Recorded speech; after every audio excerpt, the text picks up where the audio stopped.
Ng iba wala raw libre sa Canada. Nako, ito na naman. Si Boy libre. Sabihin ng iba, buraot. Ito, mark the date sa July 1. It's Canada Day. May pupuntahan tayo. Nako, sa mga mahihilig kumain, bibigyan ko kayo ng tip. Sa July 1, 2024, Canada Day. Libre. Kakalabas na balita. Free buffet meal. Kung alam nyo yung sikat na Mandarin restaurant, yung Chinese restaurant, mag-o-offer sila ng free buffet meal. First come, first serve basis. Pero okay to, di ba? Sabi daw magkisimula yung libreng kainan 12 PM hanggang 8 PM. May kape, may iced tea, may soft drinks, tsaka yung free na buffet meal. Nako, ang ganda na to.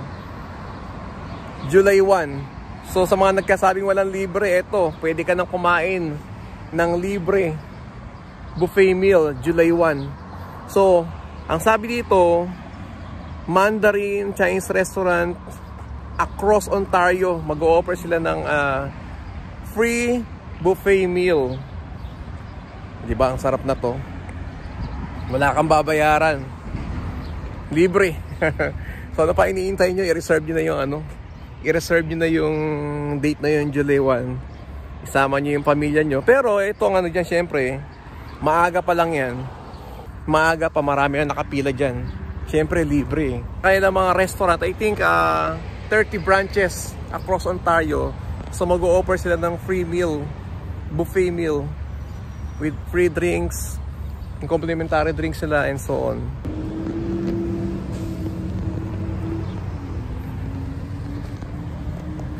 Sabi na wala raw libre sa Canada ito.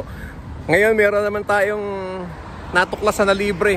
Alam nyo ba sa July 1 July 1 Canada Day. Ano pang iniintay nyo?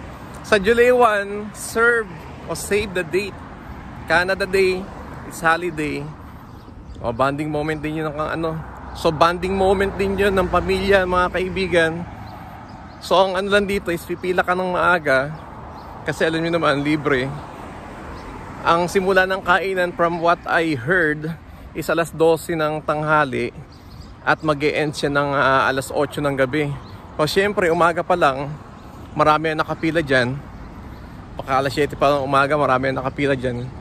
Kasi ang sabi is first come, first serve basis. So syempre kung sino nauna, yun ang bibigyan ng ng free buffet meal. Di ba? Nakakain na tayo doon, daming pagkain. Unahan lang. Pero di ba it's one good thing kasi it's one way of giving back to the community. Kasi sabi nga is there 45th anniversary here in Canada.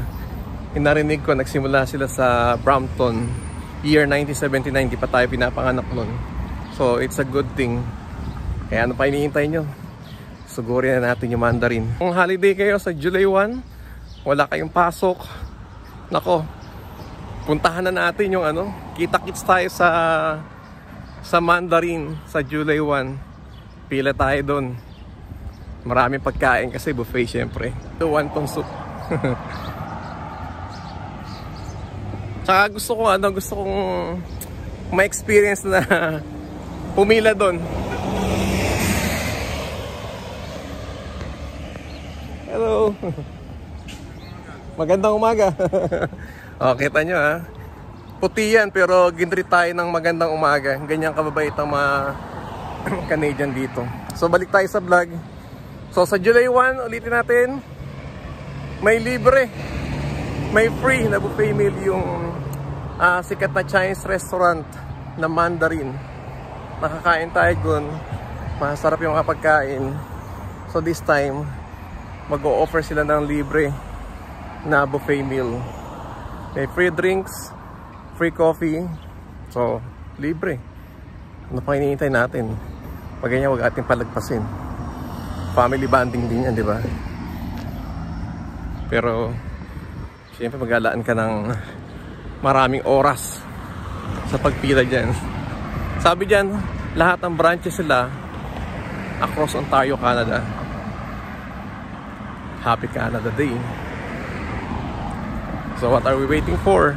July 1, kita-kita tayo dun. At kumain tayo ng Chinese food. Woohoo! Sarap niyan, libre.